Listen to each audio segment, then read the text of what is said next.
Hello friends, तर आज आपण बनवणार आहोत उकडीचे मोदक आणि त्याचा व्यवसाय आपण मुंबईचा लालबागचा राजा येथे करणार आहोत। तर सुरुवात झाली सकाळपासून आणि स्वराजने सकाळी सकाळी पिलेले आहे नारळ पाणी।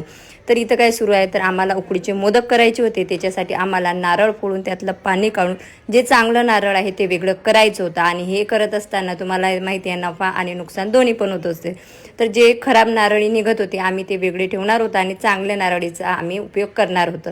तर त्याच्यासाठी जे साहित्य लागते ते इथं गोळा केलेले आहे। हे आहे गूळ, त्याच्यानंतर तांदळाचं पीठ, तूप ठेवलेलं आहे, इथं वेलची पावडर, जायफळ पावडर ठेवलेली आहे, अजून एक्स्ट्रा जायफळ ठेवलेले आहे। ही आहे स्टीमर, पराती, टोप आहे आणि ह्याच्यात आहे बटर पेपर, रबर्स आणि जे काही आम्हाला साहित्य लागते समजा उकडीच्या मोदकसाठी। आणि हे अजून नारळ जे आम्हाला उकडीच्या मोदकसाठी लागते।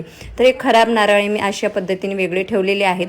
नंतर आम्ही तिथं गेलो जिथं आम्हाला शॉप लावायचं आहे, म्हणजे चिंतामणी गणपती, लालबागचा राजा, इथे आम्ही एक म्हणजे व्हिजिट दिली। त्याच्यानंतर आम्ही मस्तपैकी पॅटीस खाल्लेला आहे मुंबईचं प्रसिद्ध। नंतर घरी आलो, स्वराजने खाल्ले कुरकुरे।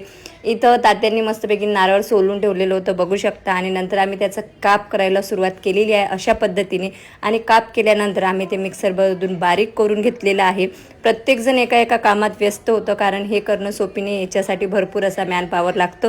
नंतर आमचं सारण तयार आहे। तर आजचा व्हिडिओ आवडल्यास लाईक करा। भेटूया नेक्स्ट व्हिडिओमध्ये। बाय।